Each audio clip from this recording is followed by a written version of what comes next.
બીજી અને 3જી સપ્ટેમ્બર ક્યારે છે શ્રાવણ વદ અમાસ? કુશગ્રહની અમાસ પર ભગવાન શિવ અને વિષ્ણુની પૂજા કર્યા પછી પિતૃઓને ધૂપ અને ધ્યાન કરો. શ્રાવણ મહિનાની અમાસને કુશગ્રહની અમાસ કહેવામાં આવે છે. આ વર્ષે આ અમાસની તારીખોમાં ફેરફારને કારણે 2 દિવસ બીજી અને 3જી સપ્ટેમ્બર સુધી ચાલશે. પ્રાચીન સમયમાં પૂજા કરનારા લોકો આ તિથિ માટે પૂજા માટે આખા વર્ષ માટે કુશાઘાસ એકત્ર કરતા હતા, કારણ કે પૂજામાં આ ઘાસનું વિશેષ મહત્વ છે. કુશ વિના પિતૃઓ માટે કરવામાં આવતી પૂજા અને ધ્યાન અધૂરા માનવામાં આવે છે. સોમવારની અમાસને સોમતી અને મંગળવારની અમાસને બૌમતી કહેવામાં આવે છે. આ વખતે 2જી સપ્ટેમ્બરે સોમતી અમાસ અને 3જી સપ્ટેમ્બરે બૌમતી અમાસ હશે. આ વિડીયોમાં જાણીએ કે આ તિથિએ કયા કયા શુભ કાર્યો કરી શકાય છે. અને જો મિત્રો તમને અમારો વિડીયો ગમે તો લાઈક, શેર, સબસ્ક્રાઇબ કરો. ધન્યવાદ. શ્રાવણી અમાસ પર પિતૃઓ માટે ધૂપ અને ધ્યાન અર્પણ કરવું જોઈએ. પિતૃઓનું ધૂપ ધ્યાન બપોરે કરવું જોઈએ. દેવી દેવતાઓની પૂજા માટે સવાર અને સાંજ શ્રેષ્ઠ સમય છે. બપોરે વાગ્યાની આસપાસ ગાયના છાણથી બનેલા અંગારાને સળગાવી દો અને જ્યારે અંગારામાંથી ધુમાડો નીકળતો બંધ થઈ જાય પછી પિતૃઓનું ધ્યાન કરતી વખતે અંગારા પર ગોળ અને ઘી ચઢાવો. તમે ઈચ્છો તો તમારા પૂર્વજોને ખીર પૂરી સાથે ધૂપ પણ ચઢાવી શકો છો.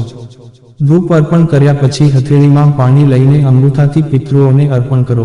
હથેળીમાં અંગૂઠાની નીચેના ભાગનો સ્વામી પિતૃદેવતા માનવામાં આવે છે, તેથી અંગૂઠા તરફ પિતૃઓને જલ અર્પણ કરવાની પરંપરા છે. સોમવાર અને અમાસના દિવસે ભગવાન શિવનો વિશેષ અભિષેક કરો.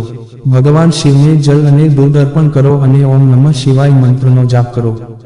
બિલ્વના પાન, ધતુરા અને દત્તિકાના ફૂલ ચઢાવો. શિવલિંગ પર ચંદન ચઢાવો. ધૂપ અને દીવા પ્રગટાવો.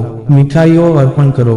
પૂજા દરમિયાન ઓછામાં ઓછા 108 વાર ભગવાનના મંત્રોનો જાપ કરો. સોમવારના દિવસે ભગવાન શિવના મસ્તક પર બેઠેલા ચંદ્રદેવની પણ પૂજા કરો. ચંદ્ર ભગવાન માટે દૂધનું દાન કરો અને ઓમ પુત્ર સોમાય નમઃ મંત્રનો જાપ કરો.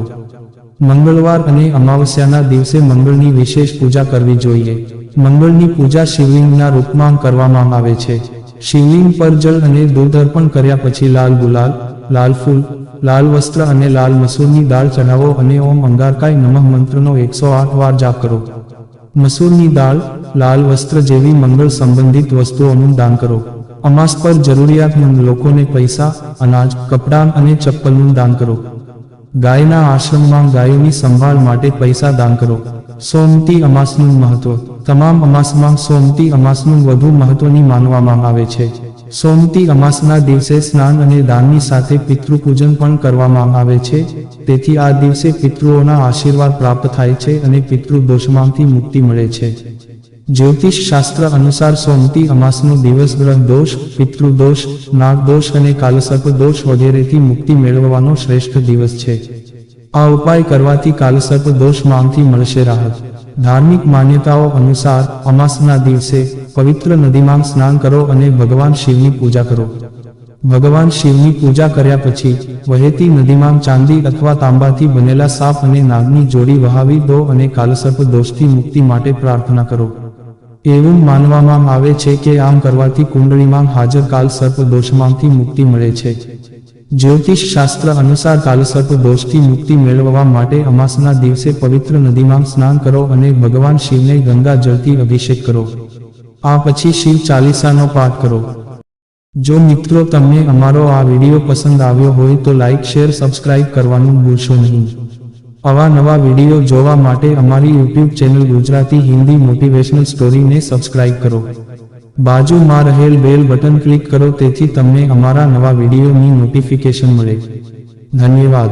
નોંધ: આ વિડીયોમાં આપેલી કોઈ પણ માહિતીની ચોકસાઈ અથવા વિશ્વસનીયતાની ખાતરી આપવામાં આવતી નથી.